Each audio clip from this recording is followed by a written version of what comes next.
Agradeço aqui a oportunidade, senhor presidente, deputado Arthur Maia, relatora Elisiane Gama, demais colegas.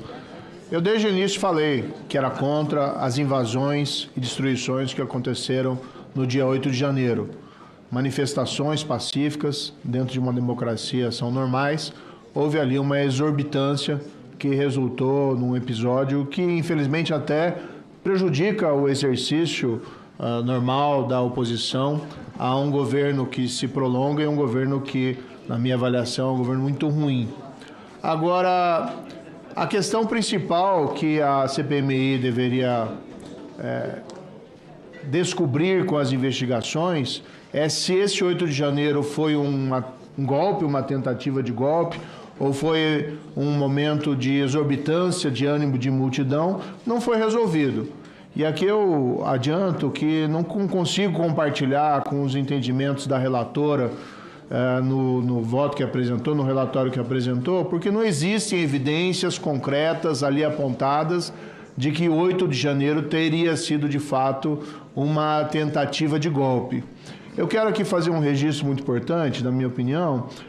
Ao indiciamento de 8 generais das Forças Armadas no relatório, nós sabemos, e isso não precisava nem ter a CPMI, não houve adesão por parte das Forças Armadas brasileiras de qualquer espécie de tentativa de golpe. Não houve uma movimentação das Forças Armadas para a realização de um golpe de Estado. Se houvesse, se tivesse havido, teria sido um cenário absolutamente diferente. Ainda assim, o relatório culmina por propor o indiciamento de 8 generais das Forças Armadas.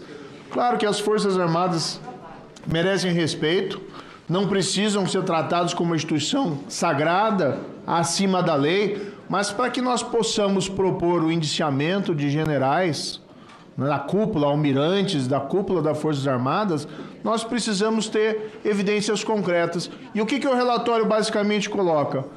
Que se foi conversado, que se foi minutado, que se foi cogitado, que conversas em aplicativos de mensageria tipo WhatsApp, algumas pessoas sugeriram a prática de um golpe de Estado. Mas houve uma ação concreta, uma movimentação concreta por parte dos generais que se propõem o indiciamento, houve um movimento concreto por parte das Forças Armadas, houve algum tanque na rua, houve alguma movimentação de força das Forças Armadas na direção de um golpe de Estado?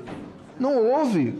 E o relatório não apresenta qualquer evidência concreta nesse sentido, e ainda assim ele termina, a meu ver, aqui num revanchismo inapropriado por parte de quem venceu as eleições, que deveria ter um espírito, a meu ver, mais pacificador e conciliatório, mas termina por sugerir o indiciamento não de mas de 8 generais, sem que se possa apontar um ato concreto. E vamos colocar aqui um exemplo específico. Nós temos o ex-ministro da Defesa, general Paulo Sérgio Nogueira, que é proposto o indiciamento dele porque teve aqui um estelionatário profissional, alguém que invadiu mensagens de milhares de pessoas com objetivos de fazer chantagem, de aplicar golpes, porque esse indivíduo diz que teria se reunido com o ministro da Defesa e na discussão teria se discutido a possibilidade de invadir o aparelho de mensagens do ministro Alexandre de Moraes, que é muito grave se houve essa discussão e se houve qualquer tentativa. Mas a relatora se baseia única e exclusivamente na palavra de um estelionatário para propor o indiciamento do ex-ministro da Defesa e um general das Forças Armadas Brasileiras. A lei, e aqui tem do lado o delegado Ramage, que bem conhece a lei prevê que a palavra de um delator só pode ser considerada se houver corroboração. E aqui nós jogamos a lei fora para acreditar na palavra de um estelionatário, de que houve essa reunião, que me parece uma hipótese absurda, e do outro lado que houve essa reunião com esse conteúdo específico. Então, com todo respeito à nossa relatora, carece o relatório no que propõe esses vários indiciamentos de uma demonstração concreta de que existem provas e de que existem evidências que a corroboram. Claro que, como um instrumento retórico para fazer política, o relatório tem uma serventia.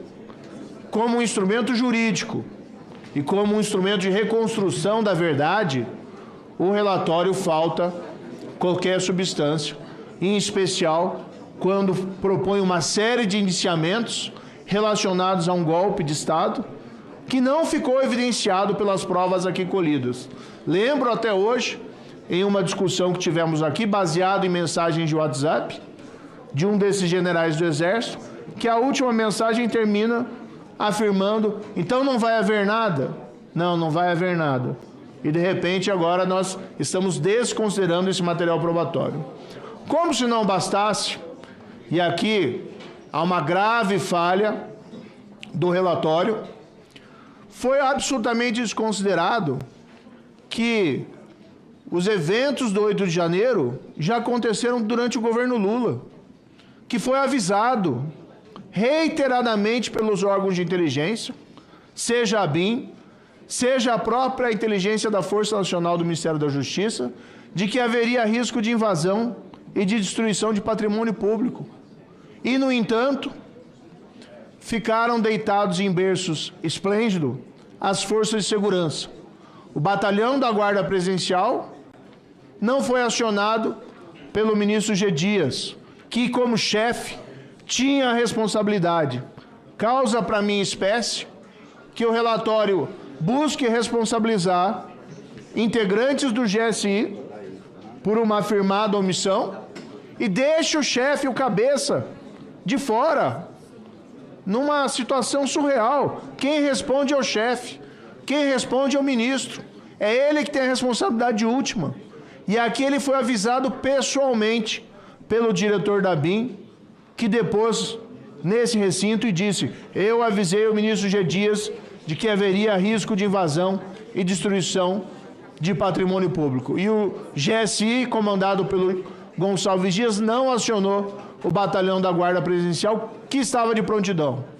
Do outro lado, também foi aqui revelado, mesmo com dificuldades de se colher provas, mesmo com o governo obstruindo a possibilidade de nós ouvirmos o diretor da Força Nacional, mesmo o ministro da Justiça sonegando a essa CPMI, com versões que foram se alterando com o tempo, o acesso às imagens, às câmeras do Ministério da Justiça, mesmo assim foi evidenciado que a Força Nacional produziu um relatório de inteligência falando em risco de invasão e destruição, que a Polícia Federal avisou o ministro da Justiça expressamente que haveria risco de invasão e destruição, e que a Força Nacional ficou com 4 pelotões no estacionamento do Ministério da Justiça, e mais um pelotão dentro do Ministério da Justiça, absolutamente imobilizado, assistindo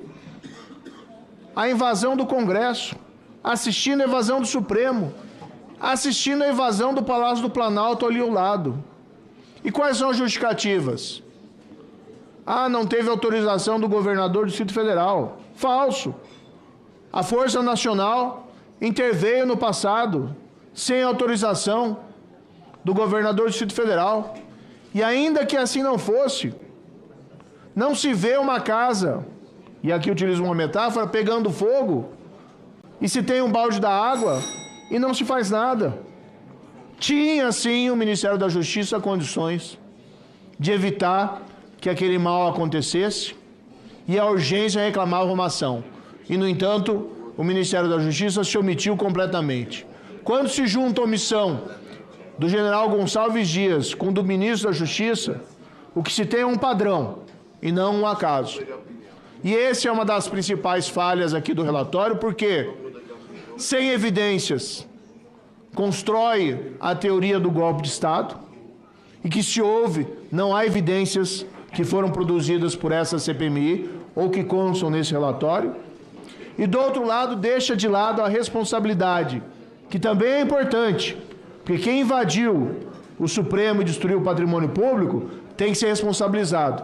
Mas quem deixou isso acontecer, podendo evitar que acontecesse, também tem que ser responsabilizado. Por isso, para finalizar e concluir, presidente, eu adianto que votarei contra o relatório e vou acompanhar os relatórios apresentados pela oposição, pelo senador Isalci e capitaneado aqui também pelo deputado Ramage.